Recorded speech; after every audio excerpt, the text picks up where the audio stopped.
Olá, tudo bem? Sorry, this is the only Portuguese that I can speak. My apologies. And next time, if I get the chance to come here again, I'll present in Portuguese. I'll learn. Okay, so thank you for the time for giving me a chance to share, my topic, which is the next generation AI-powered IP transmission. All right. So, as you know, AI, artificial intelligence, has been a very buzzword in the world, right? It has been penetrating to different industry, and this time I would like to talk about how it actually get into the media side, especially on the IP transmission. So, just get these pointers. So, as you know, IT has been in convergence with AVs, probably started a long time ago. Right, so it's got a long history where IT and AVs are actually merged together, especially on the transmission side. So what are the benefits, right? So when you start, you can see Ethernet-based cables. So in terms of cablings, from an SDI really long cables, we have actually changed to Ethernet cables, which is, I believe, is a cheaper, and also you actually need less because you can actually transfer, different signals within the same cable, while the SDI cables is really it can be really clumsy, right? It gets like 1-to-1, but this is a many-to-1 situation. So transmitting with Ethernet is much easier. Also, in terms of cabling, it actually helps you on other things such as power on Ethernet, so you don't need another power cables as well. So it makes the whole thing much easier in organization. Web-based centralized management, so basically what we can do is that we can actually look at the status of the equipments and also the transmissions, right? So if it's on the traditional lines, you only can do eyeballs checkings, but web-based centralized management, it gives you more intelligence, right? How does the stream performs, and also how things are, whether it's getting to the right place or not. So it gives you more flexibility and more status. And last but not least, it increases the transmission distance. So for example, we can actually send something from Asia to Brazil, which it takes a long time. It's 12 hours time zones difference.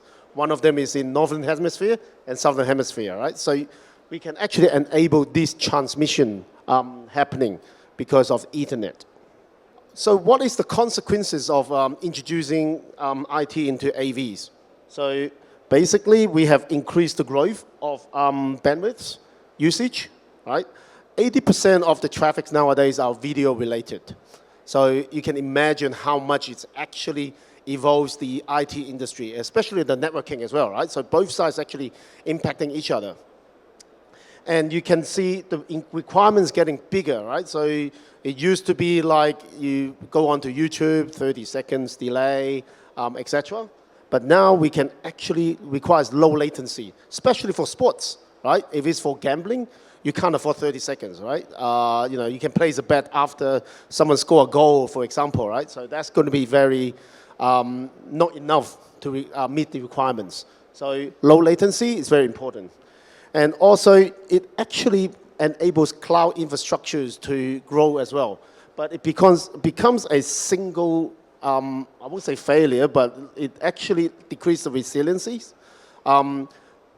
Let's, for example, a cloud instance normally have resilience in the cloud infrastructures, right? So one goes down, the other one will pick it up. But in terms of the network, because it's transmitting videos, so it's a section-based transmission. So if the section dies, it will die. All right? So that's unfortunate. This is how it works in the media industry. So we can't afford any outage because that's what we are trying to deliver.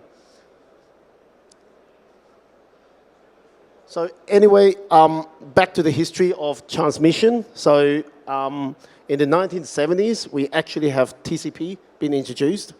And in the 90s, we have UDP, right? So every time they use something, they adapt to it. It needs some time to adapt. and then they implement it, getting mature, and then they would evolve to a next technologies. And also in the 90s, you can see there's a mix of protocols that comes into the world. On the 20s, that's the new generation protocols, such as the improvements of the evolved protocols. And what I'm going to talk today is on the next gen IP transmission, right, which is something that I would say is considered as a new ecosystems, for the world.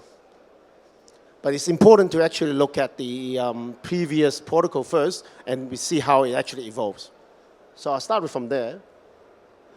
A bit of a university lectures here, so my apologies. So this is one of the shortcuts of the 7 layers. So IP transmission is actually focused on the UDP and also TCP. As you always being, you always hear these words, TCP or UDP, right? And we always get questions like, are you transmitting for TCP or UDP? So that's what we actually going to talk about today. A bit about TCP. TCP is quite reliable in a way, right? So I would say it's used by really responsible people. So when you actually start transmitting something, you ask for, acknowledgement from the other side. Once you received the acknowledgement, you will actually start sending. So if you look at the real world example, it's actually quite I would say, 2 people being really responsible, communicate with each other to ensure the transmission is going to happen. That's actually quite good, right, from a concept perspective. Of course, it's got its drawbacks because it's actually quite slow. So that's why we actually do UDP, where we actually do this based on trust, I would say. So an example is like, you wanted to, if someone asks you for a beer, then you just go, okay, here's the beer, you chuck it over there, and then he just gets it, right? You don't question whether you get it or not, but it's fast, right? So it's actually built on trust. So that's where the protocol comes in. Of course, it's got its drawbacks. So if someone actually didn't get it, you won't know it, but it's fast. So, both sides, it's got the goods and bads. This is a summary of them. Sorry, the color didn't show up, but it's connection-oriented. So as I mentioned, we establish a connection first, and then we send it. So it's more secure, right?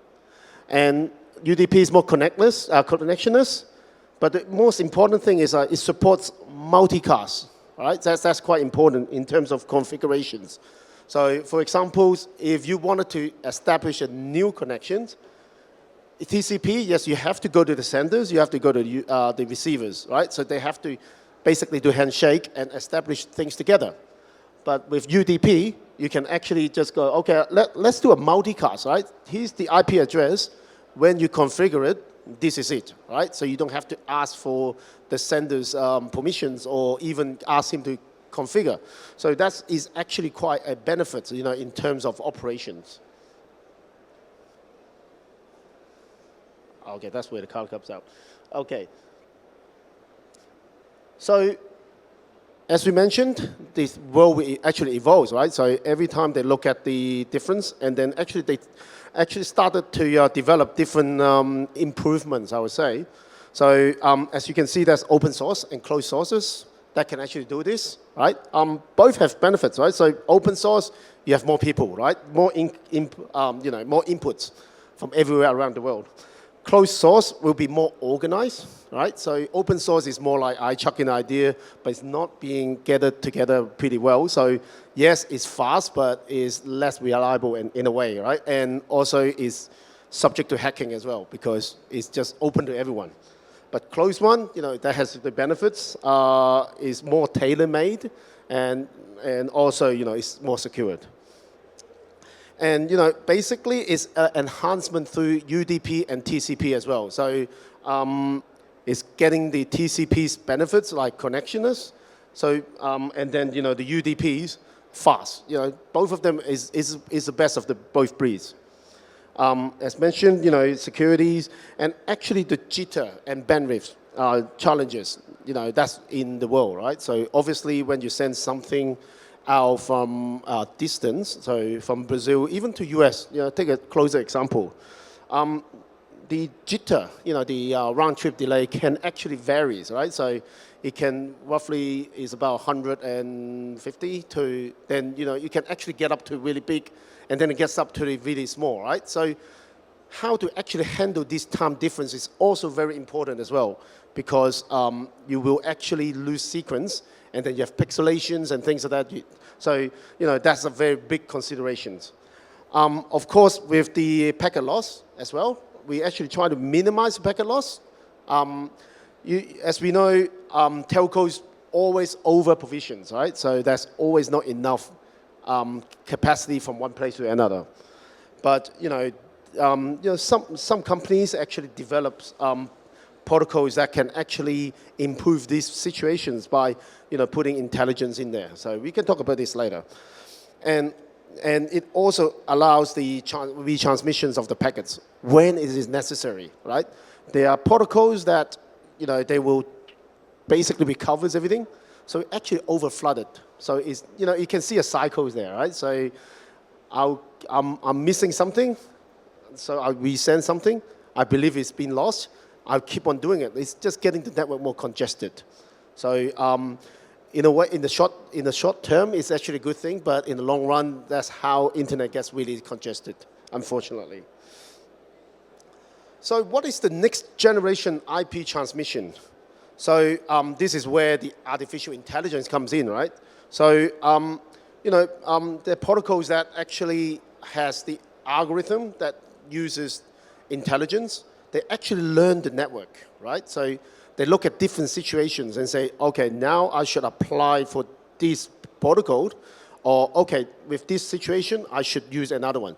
So it's more in using a strategy instead of just like randomly, okay, this is what I know as a protocol, I'll just keep using the same thing, and then I'm basically killing the whole connections, right? So that's the AI part is very important. And actually, how it actually performs, it can actually forms a platform as well. So you can see there's a platform play by the protocol.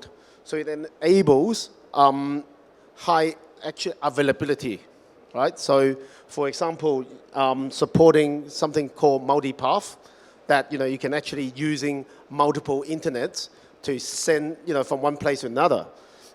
If you think about it, right?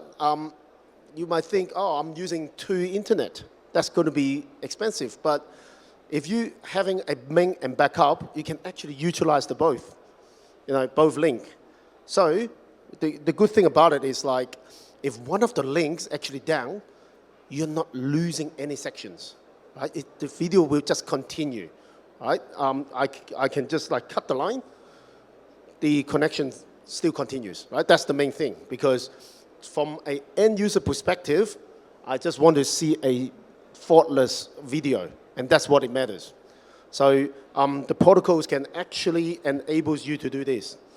Plus, we're using traffic engineering algorithms. So it's what in a layman term, I'll explain it, it's like a Google map or navigation systems. So it will tell you the best path each time that actually use transmissions, right? And it's doing it, say, every milliseconds, right? So every time the packets will be delivered in the best possible path. So it actually never fails, because let's say if the path is actually down, right? You can actually go to another one. So you always guarantee the packets will actually be delivered to the final destination, right? So that's actually way better, right? Because with the TCP, yes, it's lost, it will be recovered, but you still lost a few seconds, right? It's the precision that we're talking about, right? It's like faultless, perfect videos that we are aiming for. And having said that, using IP transmission can enable a SLA, right? So it's actually calculatable, the service levels, right?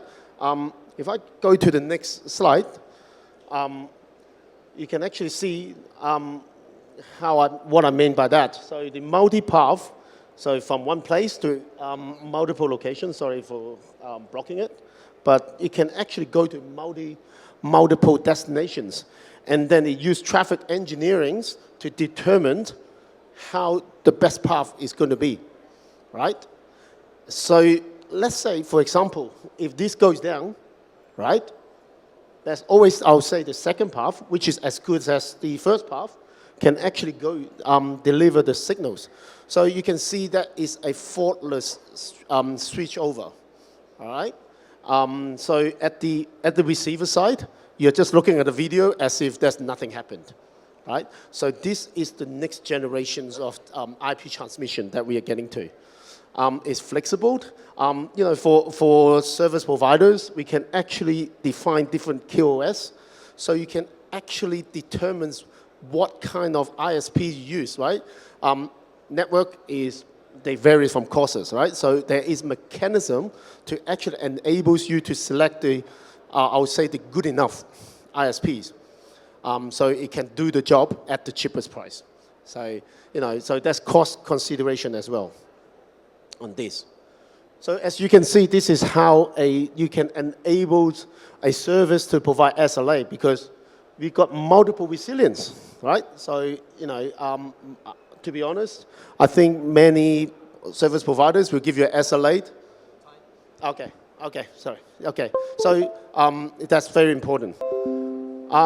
Okay, so very lastly, I'll just do it quickly. So it enables system different securities. You know, you can do a device level and a stream level example. You know, putting military grade encryptions into the stream as well. So that is very bulletproof. Last but not least is like some companies are actually establishing platforms using the protocols. So they can actually have like extensive nodes everywhere, you know, in the world. So you can actually deliver, for example, from one place to another, like Asia to Brazil, without any issues, and high bandwidth 4K as well.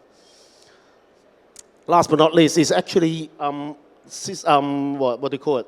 System acoustic, right? So it can fit NDI, right? So NDI was known to be just for LANs only, but now you can actually use the platform and the protocols to transmit to one place to another in a long distance, right? So even from Brazil to Asia, that's fine. Video conferencing as well, 4K and even 8K, right? So this is something that, you know, the next generation networks is offering. Okay, so sorry for taking too long. This is my email address. If you have anything that you want to ask me, please feel free to email me, and we can speak later. Obrigado, everyone.